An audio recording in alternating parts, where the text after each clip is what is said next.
It is now the easiest to go viral than it's ever been. The perception of what content creators make is vastly different. If you ask your friend, how much do you think the average TikTok creator makes? Well, they have no clue. The value of a creator could be gigantic. You could sell out a whole store for a brand. You could change a brand's life with one video, and we've done it before. But at the end of the day, as a content creator, your focus should be making great content and making sure people enjoy your content. Do you think that that's the first step, is saying, I want to be a content creator, so I'm going to be great, I'm going to do this, and I'm going to go? Like, what is the first step? Welcome back, everybody, to the John Jones Podcast. I'm your co-host, Johnny. I'm here with Joe and Dan. Oh, Joe, sorry. Dan, This is John. And my father, John Sr. Today's going to be a really good podcast. We're going to be talking about everything that goes into content creation, from finding success to making a business out of it. I think nowadays, and I'm sure there's a stat that hopefully Joe could pull up if you really wanted to, the amount of people that are trying to become full-time content creators now has to be at an all-time high. And I think there's plenty of reasons why. We can get into those reasons. The main reason would be it is now the easiest to go viral than it's ever been. Right? Easy to go viral at least one time. You use that word easy like it's easy. Like, it's easy as in you don't really have... You want to do that? I got you. Go. All right, so there's an estimated 50 million people contributing to the content creator space. 29% of children want to be content creators. Yeah, I know that stat. I was going to say it's about 30% that want to be, that aspire to be. You knew content. Yeah, I did. We've talked about it before. Actually, it was at Zeta Global that they talked about it. That statistic was, it was brought to me. So okay, 30%. When they said 50 million, I wonder what that means. That's content like creators. everybody trying. So if you post a video today, are you a content creator? I mean, yeah. Well, people consider themselves a content creator, and then only 46.7 million consider themselves amateur. So, like, basically 47 million are like, yeah, I do it, but I don't really do it. Right, and then only 5 million content creators in the U.S.? Is that worldwide? No, not U.S. I don't think this is U.S. Maybe it is U.S. But that doesn't even seem like that much. Anyway, I think there's a lot that goes into content creation, right, that only we're learning as we do it, that people don't realize, right? From the outside perspective, again, and the reason I say it's easy to go viral, it's easy to be a mom in the kitchen making a blueberry pie, and now it has millions of views on TikTok. Well, right? I love blueberry pie. Who's making the pie? That's my point, is now these platforms seem to like to dangle the carrot in front of the face of these people, so then they stay on these platforms. Right. What I want to get into today is everything that goes into now. Let's say you've stamped your mark and it said, I want to become a full-time content creator. Well, there's, number one, what does that really look like for you? Are you looking to make a couple extra $100? Are you looking to make an average salary? Or are you looking now to become a top creator and amass the wealth that you think these people are making? And think people are making is another topic I want to talk about, because the perception of what content creators make is vastly different. If you ask your friends, how much do you think the average TikTok creator makes? Well, they have no clue. No clue. Versus my friends. My age demographic doesn't consider any of this, for the most part, not everybody, doesn't consider any of the content creation that we do today to be real. They don't think it's a business. They don't believe that it's impactful in a positive way, right? They don't believe that it's, informative, educational in the least bit, right? But I think some of that comes from, I don't want to say hate. Yeah, it comes from ignorance. It comes from hate. It comes from lack of understanding what this is. This is digital space. This is, why do we do this? You just touched on a few different things. Why are we doing this? Why do we still do this? Well, right. And I think that's from when you don't understand certain things. But answer my question. Why do we do this? I'm going to answer the question. It's 4 years. We're going on 4 years. I'm going to answer. You're not going to let me answer the question. Let me answer the question for you. No. I'm going to answer the question. But again, it comes from when you don't know something. It's way easier to say, oh, that's stupid, or that doesn't make it, that's dumb, or it's negative. until you took the time to actually learn. So the reason why we're doing it, if you asked us this question now versus when we started, are two very different things. If you look back now, we've talked about our mission. I think why we do this, and I'm going to take financial aside, right? The money should always be a byproduct of what we do. And now it's becoming the byproduct more than ever. Yes. The reason we're doing what we're doing, I think, is we're having and are making such a big impact on the world from the standpoint of it's finally wholesome content that is doing well, right? All you see online is tits and ass or craziness going on in the world. And yes, that's viral because it's so engaging, it's so addicting to watch. But for us, we're father and son making cocktails. Like we're embodying how you should be, I guess, interacting with your father and vice versa. Right. Well, we would be considered less than flashy, right? We are not maybe super exciting. It's the same reasons why when you're on the highway and traffic slows down and you want to know why. Is it a car accident? Is it someone that got pulled over?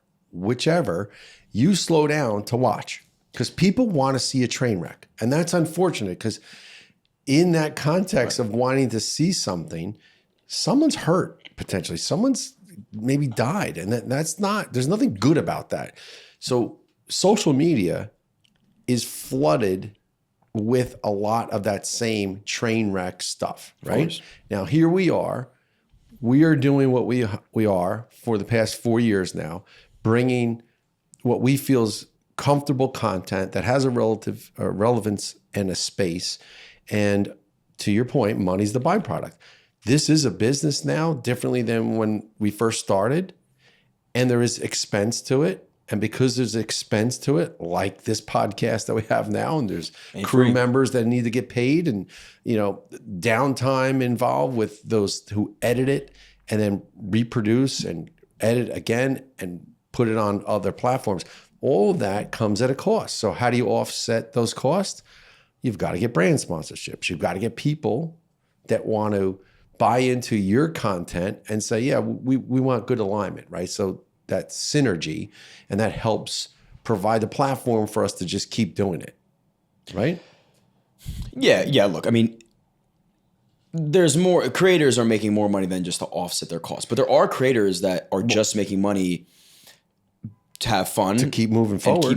Maybe they're young. Most of them are young kids, so they could be in college, and they're like, "Hey, if I got money to buy some beer for the weekend, that's great." Or, "Hey, if I can make as much money as my friend working a basic 9 to 5 at a restaurant, sick." Right. But there is that next step that needs to be taken. If you want to take this seriously, realize that the ceiling for the money you can make it's limitless. You could make. And there are creators making a tremendous amount of money. Mr. Beast will be the first billionaire content creator ever.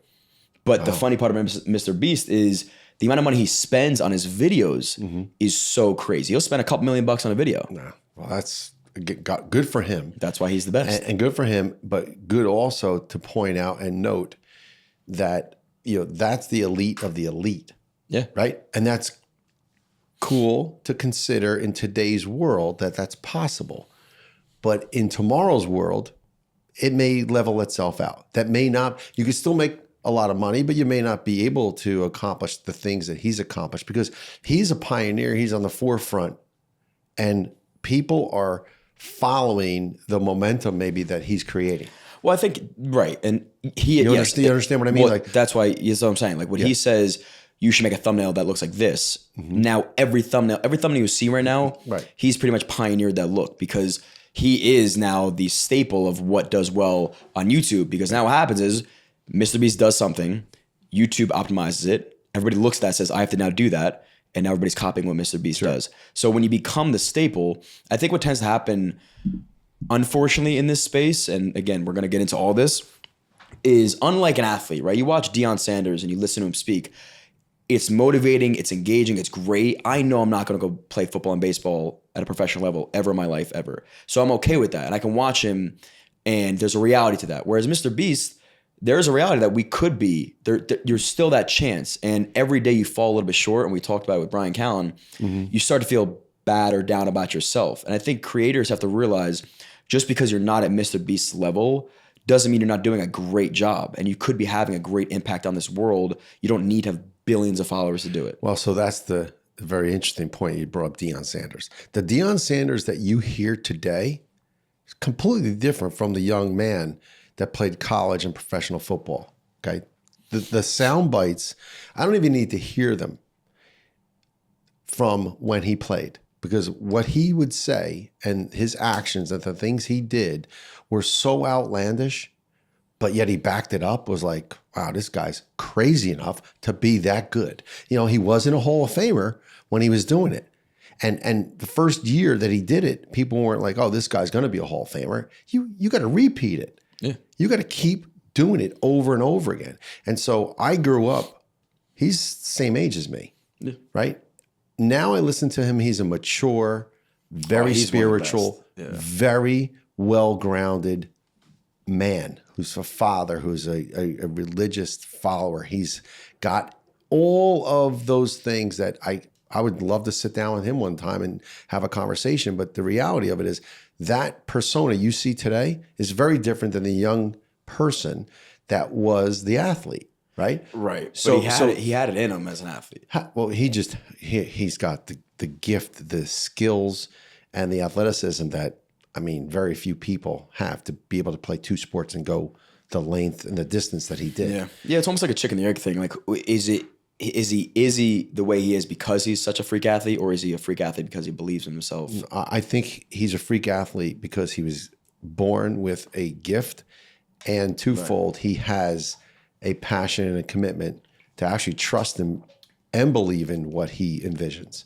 Well, and that's something that you can't waver on at a young age. So if there's people today that say, I want to be Mr. Beast, I want to be a content creator, okay, shoot for the stars. Go ahead. I'm not going to tell you no. Why not you? Why not you? But understand there is a lot of work behind the scenes. You think Deion Sanders just, rolled out of bed every day and ran a 4.2, 4.1, 3, whatever he ran on his 40. Well, you ever hear the story of he when tells he was on the story. The 49ers? Yep. And Rice and Jerry wouldn't go party with him, and he's like, it's Wednesday, we'll be fine, we're going to win anyway. And then I went on one. But it's just, but you're right. He worked his balls off. Some of that is also, listen, there used to be you're not going to know who this was. There used to be a fullback in the NFL called John Riggins. His name is John Riggins. John Riggins was a fullback. He was a monster running back. He would put on this persona that he drank beer, didn't lift weights, stayed out, partied, didn't care, showed up and just played. And you know what? He was probably closer to the opposite, which was he would go work out 4 a.m. before anyone else on his team. And he would put in his time on his own time to master that craft. So some of this, again, I don't know Deion Sanders, and we're talking a little bit about him going off track, but there's show and there's business. But that guy's both. Right. That guy's both. What that does is then it takes pressure off of you and it puts pressure on your competition. Thank you. Because now if I don't beat the dude that doesn't work out, I'm a real embarrassment. And for me, I'm like, oh, I'm just fucking around having a good time. But think what about happens. Think about coming in with the attitude that I'm letting you think I don't even lift. Exactly. I'm stronger and than I'm you. still beat you. Well, right. That's the mind. That's the mind fuck. Yeah. The screw up. Right. So all right, let's get back on track here. But I think it does relate to, because every let's say let's assume today you're on this journey. I want to become a full-time content creator. Fantastic. Congratulations. Step 0 is that extreme conviction in yourself. If you don't believe that you can go do it and become the next whoever may be, it's not worth even starting, because there's going to be so many things that happen to you and people that talk down to you that if you don't have belief in yourself, it's never going to happen. So do you think that that's the first step, is saying, I want to be a content creator, so I'm going to be great, I'm going to do this, and I'm going to go? Like, what is the first step? No. Whether you make that decision or it comes to you, the belief in yourself that you can do it has to be there. We, in the very beginning, we knew as soon as we started posting, we have something going here. People, for whatever reason, like the content we're putting out, and we are the best. We are some of the best that do it. Right. And we believed that, you could emulate and watch other people, but because of who we are, people are going to gravitate towards our content versus somebody else, and that there's so much more out there for us to be doing. And that's what gets you excited, and now you're motivated. And when you go make content, it's with a different energy versus then we just have to go and do it. So my whole point is step one is just belief in yourself. Yeah, always. Well, regardless of what your profession's going to be, you have to, right. Okay. Obvious, no brainer. So, okay, let's assume that now you believe you can go and do it. I think the first real thing you have to do, if it didn't come to you, right? Or maybe that is in the landscape today, if you're starting out, it's a numbers game. It's a quantity over quality because you don't know what quality is. You could assume this video is going to do really, really well because I put time in and I liked it. Doesn't mean that there's going to be other people that do. So in the beginning, post as much as humanly possible good content. It doesn't have to be great. Just put something out there. And in 30 days, if you post 60 times, one of those videos is going to do better than the other ones. I don't care if it's 1,000 views versus your 100. I don't care if it's 1,000,000 views, but you have to show some sort of inkling that there is a reason this video did better than the other 59. Okay. Well, when you say that, it becomes a discipline like any other. So if you say, I'm going to be a content creator, an influencer, okay, get your cell phone, find a venue. I'm going to cook. I'm going to clean. I'm going to do drinks. I'm going to do lifestyle. I'm going to do all the above, whatever. They call that a niche. Find your niche. Fine. Start video and go. But if this wasn't your idea of being a content creator and being famous, and you wanted to go sell something, or you wanted to go work in a craft, a profession that has its own skill set, an electrician, a plumber, wherever, it's the same premise. You don't just show up and become the best of the best at the craft. Of course. You've got to put your time in. And so there's training programs in some professions, to be a plumber or electrician, you have to be an apprentice. You have to work underneath somebody for a number of years, for months and years sometimes, to then be able to go on your own. Right. And that's, I think, the difference between this and a regular job. When you're working as an apprentice, you're learning directly from one person. Now, hopefully that person is who you want to become or emulate, because you got to you got to kind of be all in, right, to your mentor or whatever it may be. With this sort of stuff, your quote unquote mentors or the people you're learning from may not even know you exist yet, but there are things you can pull. I think the biggest thing though is don't lose yourself in the process of pulling from somebody else, because that's never going to work. Mr. Beast is great at what he does because he's the original. Mr. Beast number 2 is not going to be as good as Mr. Beast number 1. Wow, so if you see our content, I'm sure and there's plenty of people out there that have seen our stuff and said, I'm going to go do that. And to them, I say, please go do. Like, you should be learning from the people that are doing it really well and taking bits and pieces of what's worked for us or the opposite. Yeah. And we've done the same thing. We've seen it, but we've seen people emulate us. And I know that people say all the time to me, I don't know if they say it to you, but wow, how do you know how to make so many drinks? I'm like, Google it. I mean, how? But that's the point. But just Google it. I don't know how to make all these drinks off the top of my head. Of course no not. way. Do I know the core base drinks, cocktails I like, cocktails my friends like, the mainstream ones? Yeah. But making a big thing out of a pumpkin? No. Right. We just figured that. Well, that one we figured out. We just took it. We made it up. Right. No, I saw that from somebody else. Well, the ingredients that went in there, I didn't. Right. We kind of ad-libbed. You make it up and make the profile, the flavor taste what you think is good. But you experiment. You try things. No one is going to write a number one hit song without pulling from maybe other things and inspiration and kind of climbing up through the ranks of that. It doesn't. It's not realistic to think that that's how it's going to happen. Right, but I think that's a skill in itself. Is like, again, you now go from this place of, wow, let's assume one of these videos went viral for whatever reason. Let's keep. That was my other point. Juice that fruit as much as you possibly can. If you think your content is getting boring and redundant, but it's still doing well, don't cut it early. Like, if it's doing well, you may think that, it's the same shit over and over again. It is for you. But it may be new people every single day. Or now it's becoming an obsession for these people that are just watching your content for the sake of, I can't stop watching this guy ring tap this glass. Or I can't stop watching this son ask his dad how to make a cocktail. Like, I'm using us as an example. Hey, Dad. Yeah. And you may think, and I think that's where we get stuck sometimes, where it's like, if it ain't broke, don't fix it. That's a lesson I had to learn because it became redundant to us. I'm like, it's the same shit over and over again. Yeah. But until the audience and the algorithm tells you this is not working anymore, just keep it rolling. It's easy. You know what to do. Stay the course. Do it right now. Give me the hey dad. Dad. How you do it? I don't think I've ever said hey dad. Yes, you do. I don't say hey dad. I just say dad. Yes, you do. I know. I say dad. We have a hat. It says hey dad. I don't know why we do. I just say dad. I've never said hey dad. You do say hey dad. That's even too hard to get out. It's dad. Try it again. Just close your eyes and action. I say dad. You do not say dad. You go find a video that I say hey dad. I'm going to find a video. Go ahead, because I don't do it. Hold on. I'm going to find See, like that goes through my ears like nails on a chalkboard. I swear to God. Get out of here, really? Oh, I hear that Are ring you tap. kidding me? I'm sorry. So too bad. I mean, what are you going to do? That's my trademark. That's now. the point. I'm like, I hear it. I'm like, I can't believe you. How do you feel about the ring tap? How could you? I don't hear it as much as you. How could you even say? How could you even say you don't say hey dad? I don't. You're I say dad. You're removed then. No, I say dad. Dad. It's just dad.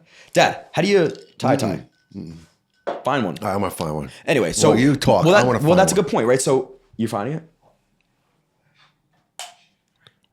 But okay, so just continue.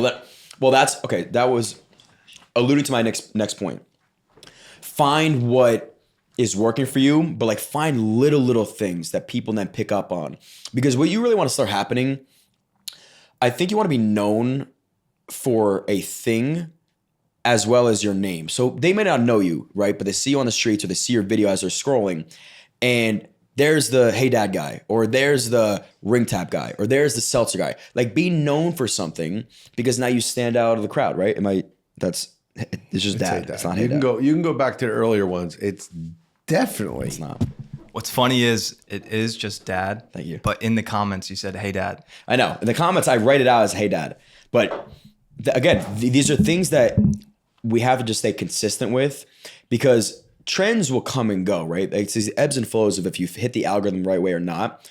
But what stays consistent is like, oh, these dudes are known for that one thing, and people expect that one thing. Well, yeah, that's what you sign up and tune in for. I've said this to you. When you watch any show, pick a show. What show would you like to watch on television? I don't really watch any TV. series. I don't watch TV. Oh my gosh, come on, something. Sorry. Pick like Survivor. Seinfeld. Go back in time. Seinfeld. Pick what. The premise is the same. The game is the same. The Ultimate Fighter, it's the same. The characters may have changed, but the venue is the same. Right. So that's a good point. So again, that's why people tune in and watch for the same drama. You know, it doesn't matter if it's Rampage from back when, or it's Griffin, it's now Connor. It doesn't matter on those shows. They're gonna put them in a right. They're gonna put them together, create it, and they're gonna go at it. The coaches are going to go at it. It's the same shtick, but it works so well because it's addicting. But it's real because it's real. No, they just create the environment, and then away it goes. It plays out. But I think that's right. So we talked about, finding your thing that makes you different than other people, your separator. I think the biggest downfall, there's a lot of downfalls for creators, but the one thing that I notice a lot is creators will find gold doing one thing, right? Let's say you and I found gold being dad and son and making cocktails, right? We have millions of followers, but now all of a sudden we say, you know what? We don't like making cocktails. We want to do pizza, but not even something like that. Like I want to do something so different than what we're doing, right? Oh, let's use a better example, because we actually do have the benefit of when you become just a personality, people just tend to watch your stuff. Let's say you're a dancer and you blew up dancing, and you say, you know what? I want to be a foodie. Next video post, you're reviewing pizza, and your video flops. You're like, well, I thought everybody loved me. People actually like your content. Like it is a shot to the ego to realize that you just can't post whatever you want. So what happens is creators will blow up doing something maybe they didn't love doing. And then now they say to themselves, you know what? I want to make content that I actually like, and now nobody cares about it. And so there's the balance of, are you creating for yourself and just to keep yourself happy and have this creative outlet, or are you trying to make a business out of this and really find success? And the reality is you are going to have to sacrifice and stay in character if you want to make this a business, because it is work at the end of the day. Well, exactly like right. I have now become, we started this, I was 23, 24. I may have been asking genuine questions to my dad, but at 28, moving forward 30, 35, I have to maintain that role as the son asking dad for advice. Even if I don't need to know it, maybe I already know it. And you see the comments all the time. Like, how does this kid not know how to do these things? I'm not asking for myself. I'm asking for the people that are going to be watching this and don't have fathers in their lives to teach them those things. Right. Well, again, the parallel that runs here, which again, you cannot relate to. You can say you're going to understand this when I'm going to say it, but you can't relate to it because you've never done this. You never worked in a conventional setting, right? We're not talking about working in a setting right now. No, we're talking about what this is today and what you just said, having to say, hey, dad, or dad, right? The premise of the brand that now is what we are and who we are. Yes? Right? Yeah. This is okay. Right. You just said that's how you have to maintain that. Is no different. The parallel is no different that if I work for an insurance company, a car dealership, a XYZ ABC company, I have to show up to work a certain way. I have to maybe dress in a uniform, right? I have to dress a certain way. I've got to carry myself in the confines of the office a certain way. Ideally, you need to do that because if you don't, someone in management or your layer might say, you have to show up on time. You're late again. You're not doing your job. Your performance is, you're sloppy, you're this or that. So the parallels of this would be, well, when I walk through the door of the company that has hired me, I've got to carry myself a certain way. You could have a truck driver mouth, but unless you're driving a truck, you can't walk into that building and just MF everybody inside the cubicles. You got to turn it off. You got to check yourself at the door and show up and be somebody that you may not want to always be, right? Because you're somebody else when you hang out with your buddies. It's the same thing. That's the misnomer about a lot of this. This on the screen and on the audio and the visual that people see is part of just, again, we call it a brand, we call it a business, we call it a lot of things. For us, I call it fun. For me right now, having a 30-something year career, doing something where I've shared this with you, the audience, I've shared this with you guys. There is a brand that I created, a professional image that I was seeking because I felt like that was the game separation between me and some of the other people that did what I do, right? I show up early, I leave late, I carry myself a certain way, I do the extra stuff that other people didn't do, the services, so on and so forth. So now this is refreshing. This is fun. Well, it has to be fun. I think that's, again, people are always like, yeah, it's work, and it's not like, you know, every video is not going to be the most exciting day of your life, but it has to be fun because you have to be excited to make content. Right. If you're not and you're dreading every single video, you will burn out. And that's why a creator's life cycle, I think, is like 2 years max. The reason is, I think there's so many reasons. A lot of them is like the dramatic spike of dopamine from the views and the engagement and the thoughts of being famous and blah, blah, blah, and this, whatever. And then if it's gone one day or you don't feel the motivation, you want to take a creative break, and then wait, people forgot about me. And now you start spiraling. So if you're not having fun at the end of the day, it's going to be very hard to keep that. So the next thing I wanted to discuss was, we talked about starting, right? If I were to start a brand new account right now, I would find something that I like doing with the right people. I would adopt, you know, things that I know work well as far as hooks and intros and endings and shit like that. But make as many pieces of content that you need to find that one that works, find out why that one worked, keep consistent with what worked, and then maintain that character. Great. The next thing is, people have to realize that if you want this to last, it's going to take a lot of time. Like, going viral for a year straight in the scheme of life is nothing. You can make $10 million in a year, and that's not wealth for life. Right. Well, people don't realize that. I think people think they're waiting for like this 1 billion view video to save their life. Even if you got that video and you amassed whatever it was, it still may not be enough. So I think creators have to start seeing this as a long-term picture. Where are you going from 0 to 5 years, 5 to 10 years, and then are you 55 years old still making content? Like, there's a lot that goes into this sort of stuff, and it's great to be in it every day, but you do have to start planning out what your future looks like as a creator. All right. And so the other thing that runs parallel. But before you say that, let's just take one quick commercial but break. this is a great point. And we're back with how to become a successful content creator. Dad, you were making a point. I forget what you were saying. Yes.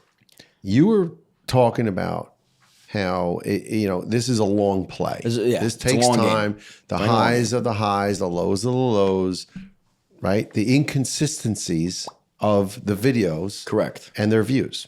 Because everything's measured by views. Yeah. Was it a good video? I thought so, but I didn't get a lot of views.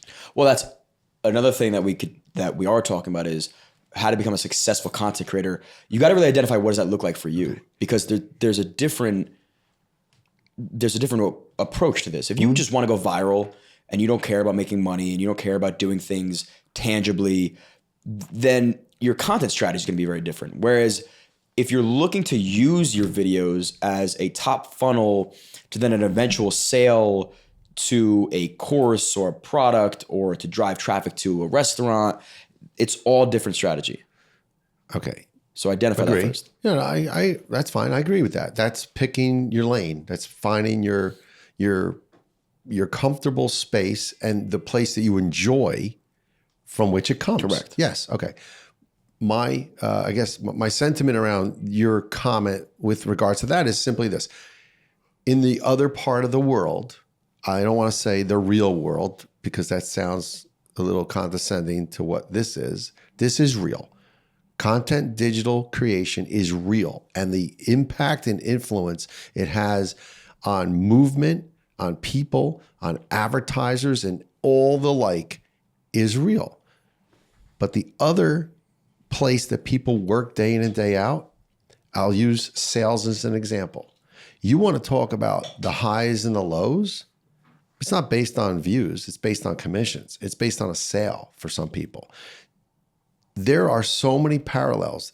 And what I think people need to understand about this business entity, this space, it's no different than being a self-employed person who owns a pizzeria or being a 100% commission salesperson.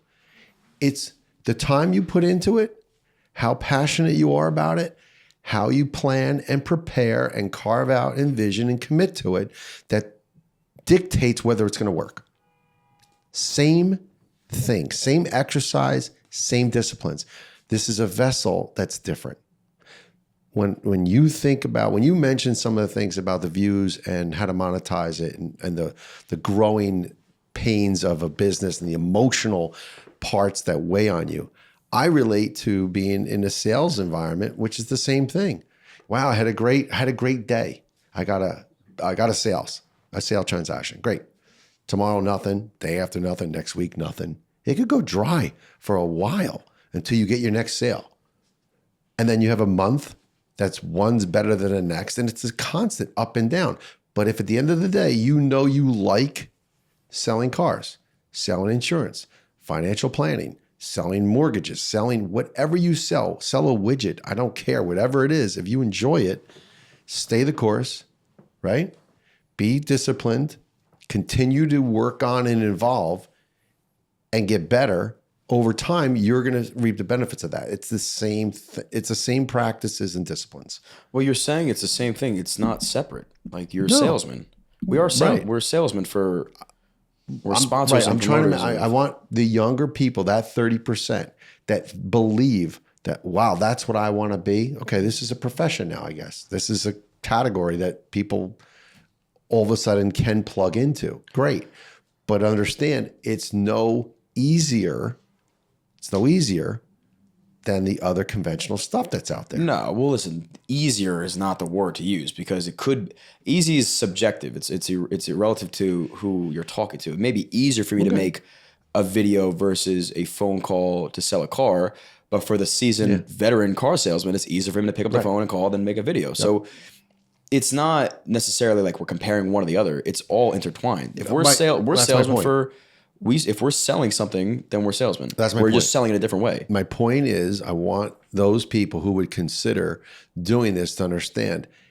I think a lot of young people see it and I'm like, oh my God, I could do that. I could dance like that. I could talk like that. I could be entertaining like that. And you may be able to do all those things, but understand it's a business. If you're going to monetize it, now you're becoming a business person. Well, okay. And you've got to hone that craft like you'd hone any other skill set. Correct. And that, but in any profession. Correct. Before we get into that, like I want to, that's the point is there has to be something the difference between, and you're using different professions to compare to content creator. The difference is a content creator more often than not goes into creating content with no thought of making money at first. Most creators are just making content because they want to make content. You're going to sell cars, you're doing it to make money, right? So I think that always should stay true. At the end of the day, as a content creator, your focus should be making great content and making sure people enjoy your content or watch your content, right? If you're trying to be I look at like people that are on the other end of things and they're the bad boys or they're just super controversial and all they care about is getting views. If that's what you're looking for, great, but you got to realize that there is a downside to that stuff too. So that should always reign supreme. And I think there's so much that goes into, like, if we're in year 4 and we have the podcast now, we sell bourbon and we promote or involved with a ton of different companies that we really believe in. At the end of the day, none of that really matters if the content creation isn't the priority. Mm-hmm. Number one is just making really good content. You have to stay true to that. Yeah. What makes good content is content that's good, right? What makes good content is content subject matter that's good. If we go out on a whim and try something different, that doesn't always make for good content. If we do something that's not in our lane, that doesn't make for good content for us. Well, that's another good point is, like, I think the benefit of these platforms too is that you really do get infinite chances. So if you say to yourself, hey, we make cocktails and our intro is normally this, but let's play around with something like this. You may not be able to discredit you. It's hard to balance out, was that a good piece of content or did people just not see it? Like, if you really believe in your style and the way you make videos and your intro, you got to give it a chance. You can't put out one video and say, well, that didn't work out, I'm done, or I'm going to try something new, especially in the beginning. In the beginning, you got to, like, at least bear down to stay consistent with at least some theme of where you're going. Absolutely. You drive yourself crazy trying to do a million different things. I can't agree with you more. And again, what I said, that point is, you and I would not go out tomorrow and start a baking video content. We don't know how to bake. We would do really well. But even if baking videos do well, we're not going to bake. But I think we could. Like, that's the thing. I think we have found a recipe. I could do a lot of things. I don't think I could bake. Baking is very precise. Oh my gosh, you should. Here's the thing. Diane is very good at baking. You didn't know how to make a cocktail before this. Like, that's the point. Yeah, but the difference is the cocktail balance is very critical. We're gonna make a video baking a pie, and it's gonna do really well. The point that I'm making is we have found pumpkin pie. Pumpkin pie. That's actually a great idea. How about blueberry pie? I like blueberry pie too. Write that down. The point is, I think we have found over the 4 years what tends to work for us, right? Like an intro and authenticity works. That's what works. Authenticity works. Authenticity because works. Truth works. People want to see us being authentic and true. That's my point. That's it. But the point is, like, so baking a pie, we're not bakers. Right. We would have fun baking the pie, at least trying to, right? So that's all that really matters. If I watch Matty Matheson, who's actually a really good cook, but he's so funny and he has so much fun making food that I just want to watch him make food. And now he has a team of editors that do a great job. So it's like a perfect storm. Or you watch the guy Action Bronson, who's a rapper, but he loves food. And I think he was a chef at one point, was he? Yep. And now he just does food tours, and it's so addicting to watch because you're watching somebody with passion. He eats a piece of cheese. He did a video on Arthur Ave. It was eating Parmesan, and he was falling in love with this stuff. Like, that's what I want to see. So I think keys to success from, like, an individual piece of content standpoint, the intro is the most important part. It truly is. Like, if you can nail a 5-second intro and get somebody addicted, not to say that the rest of the video doesn't matter, but they will stay to watch because of how good your intro was, and vice versa. It could have been a fantastic video, but you fucked up the intro and it wasn't that engaging and it was whatever. It's not going to do as well. It's funny because there was an interesting last night. You and Diana were talking engagement, the amount of time. people click and what was the that little piece of fact? Oh, she's talking about 11 seconds. No, she's talking about the average watch time for our video. So if a video is, let's say 30 seconds and your average watch time is 15 seconds, people are staying until that half mark. And for some reason at that half mark, they're leaving. So maybe there's something you do to switch up. Like these are little things that you could pretend don't matter. They definitely do matter. And it really does depend on who you are as a person. How analytical do you want to start becoming to say, I noticed that at second 7 of our videos, people tend to leave. So I'm going to try at second 7 to do this. Or you can choose to say, hey, we know intros like this tend to work. Let's try doing more of this. And then at the end of it, end it. So that stuff does matter, but it'll consume you too, to the point where I say this all the time. Let's say hypothetically, we had a checklist of things that more often than not, this works, right? The intro is like this. We make this kind of drink. We are in this kind of setting. The lighting looks like this. The audio is like whatever it is. If we do all those things, but we don't have authenticity and we're not having fun, it may not even matter. Right. That's, I think, like your point, that reigns supreme is just having fun with the content, staying authentic to who you are. Because if you try to now become somebody else, it's not going to work. Squeegee. Squeegee? Squeegee? What's that mean? Wait, is this squeegee? Oh my God. Jinx? Wait, I swear. No, go ahead, pull it up. It's jinx. Go but find it's also somebody else that squeegee. says squeegee, because I've never heard anybody ever jinx somebody by saying squeegee. Go ahead, call. You got to call. That's call your first squeegee. Oh my gosh, ready? Watch this. I'm going to call one person. Go ahead, you got one call. I got one call. They better have your back. I'm calling a friend. I know who you're calling to, and I hope no, I'm not calling. I hope he answers. I'm not this. calling What the Uncle fuck? Steve. Oh, really? Because he'll be like mushrooms. Yeah. Right, hold on. If I say something, I got one shot at this. Wow. You get one call to find out if somebody else relates to squeegee. This is big. I don't even know who you're calling. I have no clue if it was Uncle Steve. Please, first of all, Answer. hope he answers. And if he doesn't, if he answers, I got a good chance. This is a high percentage. If he answers, he'll. Never in my life have I heard somebody say squeegee. I hope somebody in the comments can answer the phone. help us out here. Oh my gosh, he's killing me. He calls me in the dead of night with stupid little things and never. Wait, maybe he's texting me. Please leave your message for.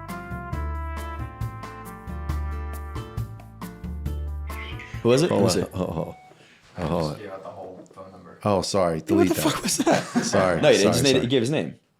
Contact. No, the answering machine went. Yeah, it's change that. 2-0. We're gonna bleep all that out. Who was it? Oh, it's CJ? Yeah, hold on. Yeah, Wait, I've delete never. out that I phone thought you were number. talking about like cleaning something. I was like, where are you going with No, this? I'm going to tell you right Squeegee. now. He's got. If he calls me, Is it calling you? Call Uncle Steve. here we go. Here's Siege. All right. Put him on speaker. You can one Ace. shot. They're about to like cut my foot wide open. All right, forget your foot. Your foot's not going anywhere. Listen, when you say something at the same time as someone else. So if I say, yeah, boy, it's really nice outside, and you say it's really I nice. can't remember. What's it called? What's it called? I can't remember. All right, hold on. If I say it, you'll be honest and say I got it right. Yes? Yes. Well, we did when we were kids. Yes. Squeegee. Squeegee. Yes. Yeah. It must have just been you two then, because I nobody else. told I've you. never heard anybody in my life say Ace, squeegee. I said, John and I just said the same thing, and I said squeegee. They like, Doctor's walking in. all right, goodbye. I hope it's all right. Call me back. See? All right, he listened. He got one Okay. call. He had one call, and it worked out. It could have been an inside joke between your friends. No, but we'll we let it all slide. used to punch each other. Used to punch and go squeegee. Used to punch each other. Swear to God, Listen, I can't all be the right. only. I'll take your word for Can't it. be the only person. Somebody else out there talk to from me my about age squeegee. that knows what squeegee meant. All right. Anyway, I don't even know what we're talking about. Squeegee, we were talking Oh, about. God, that's too funny. Oh, staying authentic with your content. Great.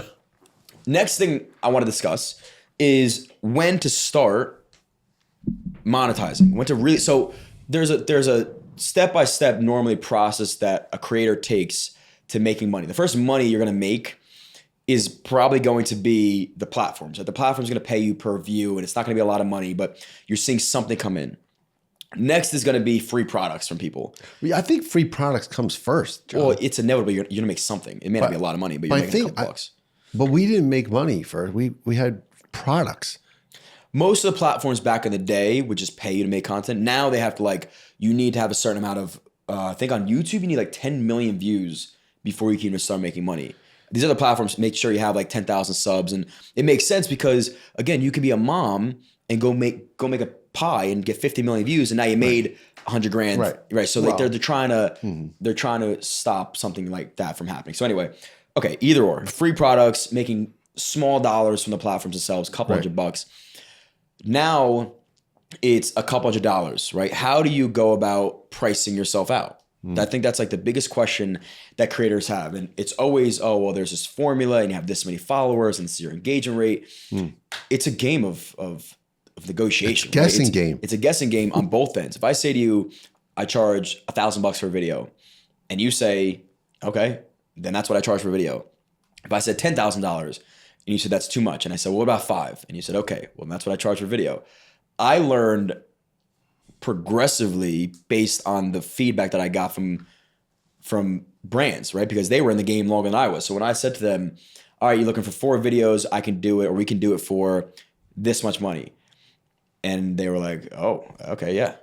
And I was like, oh shit, that wasn't nearly not enough. And then I had people actually telling me, hey, just so you know, you're not charging enough money. Like I said yes to your first number because that was way out of the ballpark. That's the skill of negotiating. But period. it's knowing the value of a creator. Like the value of a creator could be gigantic. You could sell out a whole store for a brand. You could change a brand's life with one video, and we've done it before. You know, we've had videos with 20, 30 million views that have sold out products. I think listen, you're giving good advice, recommendations that this is selling 101. What you're talking about is selling 101. It's selling in relation to what we're doing here. But I think the easiest lesson takeaway for anyone who's listening, if it's one thing above all else that I would like to think I would be proud of and have no shame or embarrassing moments to say I do, is I sell. I've sold my whole life as a profession, as a salesperson. And there's no embarrassment in saying how much money I made and no embarrassment in saying how hard it was to get there. But here's the one constant that's very simple. When a brand would come to us or a buyer would come to me or someone who is in the position of a decision-making moment in an exercise, they're making the decision. I'm not making the decision. I'm selling a service. I'm selling a product. They're the end decision maker, right? Yes? Okay. The simplest way of doing it is asking sincerely, well, what's in your budget, right? How much do you have to spend? Because one brand has X amount, the other has Y. So to impose onto them, and there's 2 ways of looking at it. Well, one is to say, well, here's my fee sheet, right? And it's an outline. It's good. It's helpful. It's very helpful. Or, well, let's talk about what your needs are. I really want to know, because if you're a new brand and you don't have a lot of money or a big budget, tell me that. We'll work. We might work with you. We might really like it enough to say we're okay with that, right? We've done that. We've said it. Right. I'd rather do that sincerely and work with that company than some of the other companies that we've had to kind of struggle with. Yeah, the script stuff and that then they hold you to redos. And I'm like, no, hold on, right? We've gotten, so the point is to simplify the conversation, because it's not always comfortable, is just talk and ask. What's your budget? What can you spend? What's your expectation? I expect it once a month, twice, 4 times. Okay, great. Right. And if you're willing to do that, and for that money, then away you go. Right. Like you said, I think you should, it comes down to, and it's a skill to learn just by doing it, is like, it has to become a conversation. It's very hard for a brand to reach out to you and say, hey, what do you charge? Here's my rate. Can you do this? Okay, fine, deal. To keep, again, this is a long-term game. You're not getting rich off one check. Nope. Nobody is. Unless you're top of the top and you're making 6 figures for a video, that's not worth it. And honestly, now you're going into the next conversation, which is equity. Or share of it. No. What? Yeah. Well, okay, if you got a big brand deal like that, you said $100,000. Well, the next conversation is, I'm not talking about the brand. I'm talking about our conversation is like, you could go the route. Do you want to manage yourself or hire an agency? All right. So if you don't want to learn the skills, and there's plenty of people that are, let me just focus on making really good content, because it is an opportunity cost of time. Let me focus on making really good content. and have somebody else do what they do best, which is find deals, get me more money than I could have got myself. That's completely fair. Right. But you got to realize and understand if you're going to be cool with that, because now somebody else is kind of Controlling your involved, destiny. and you have somebody else that's going to be now interfering with what you like to do best. So have that discussion with yourself first. I would always try managing and closing deals on your own, even if it's just to understand the space. Like when you do eventually hire a management team or an agency, you want to have an idea of what is going on. You don't want, if you have no clue, and I think creators make this mistake a lot, is they blow up, they get 100,000 followers on TikTok. Management company comes to them and they say, hey, you're a little bit smaller, but we have this gigantic name. We're going to take this much percentage, but we're going to make it this much money. Great. Now you're locked into an agreement that in a year from now may not be as in your favor as it once was, but you're stuck. Right. So you got to make those decisions. And I'm a firm believer in whatever decision you make is the right one. So you can't really look back. But these are things you have to keep in mind before just jumping and signing with a management company or agency. And I am a firm believer that the conversation leads the way. That dialogue matters. No different than as much as we are on one side of the conversation, we become on the other side. We have guys sitting here, right? We've had people we've talked with that want to charge X amount. And we've said, that's too much for us, right? What are you talking about? We have a sound guy and an audio guy. We hire people. We're on the other side too. We have a budget. If we've had people that have said, "Oh, I'll do it for you," sure, and they have a price tag, and well, we're not ready for that. We're not ready for that big production stuff or that massive support that comes with layers of other expenses. Well, so we made the decision to, well, here's our budget. Here's what we want to spend, and from there, you grow with people. Like we want to grow with brands. It's the same conversations. Yes, and that's a good point too, is knowing that you may be a solo creator and on camera it's just you, you're inevitably going to have some sort of team, and you should. Like you should learn, I think learning how to job allocate sooner the better. If you can hand off editing work, if you can hand off shooting, and even just having somebody to bounce ideas off is very helpful. Yeah. So if it's another creator friend that you're having like these discussions with, again, it goes back to the same person we were talking about before. He grabs his most intelligent YouTube friends, and every time before he posts a video, he shares his thumbnails and he shares his descriptions and shares his videos, because you need that feedback, because you're so in it, you don't really know. Yeah. Maybe from the outside perspective, hey, John, we're thinking of selling a bourbon. How would that come off to the end viewer? That's great. That's a perfect product that aligns with your brand and it's genuine. Or you know what? That seems sleazy. It wouldn't really align with who you guys are feedback. as people. You need feedback. It goes back to what we said. You need honesty. Everyone wants honesty until you get it, and then what?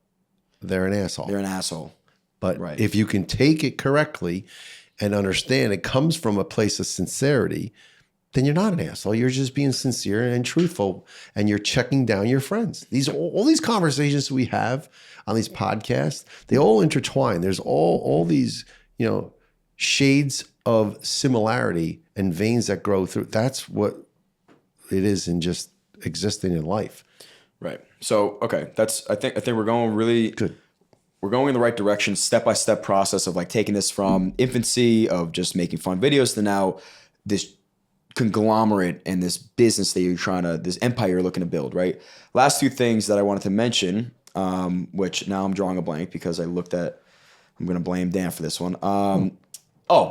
Is the balance, right? Let's call it what it is, right? If you're going to start making money doing this stuff, there is an opportunity cost to everything you do, right? So if you have 30 videos in the month you're posting and you're real money hungry and you want to grab 30 ads in that month, guess what's going to happen the next month? People are not going to watch your content anymore because it's all ads. So there is a balance of, I want to make money, but I want to engage my audience. And there's plenty of creators that talk about this stuff where it's like, what is this, Gary Vee, maybe like the jab, jab, punch or whatever maybe or give, ask, right? So have some sort of, and it doesn't have to be perfect exact timing, but have some sort of idea of, if I'm going to have an ad, maybe make it once a week and make sure that you have so much more content to give back to that audience that's sort of feeding into the people that are watching your ad, supporting that ad, and enjoying your content. It isn't going to be give and take. So it's that. And then the last thing is start thinking big, right? Every creator should think as gigantic as possible. What does your end goal look like? Are you a media agency? Are you starting a business outside of content creation? Are you going to be the next whoever may be? But you have to start saying those things out loud, writing them down, and having a plan towards that. I would say that is probably the biggest thing that a lot of these younger creators just are not doing. Dream as big as you want to dream. I mean, you were able to get millions of views on a video. Why can't you start the next empire that you aspire to do? Why not? You know, Why not you? Why not you? It's that is applicable across any platform, anywhere, any life that you want to have for yourself. Absolutely. So I think that's it for today, guys. Thank you again. I hope this was helpful. If you have any comments or questions, leave them below. Like, subscribe, share, all that fun stuff. Peace.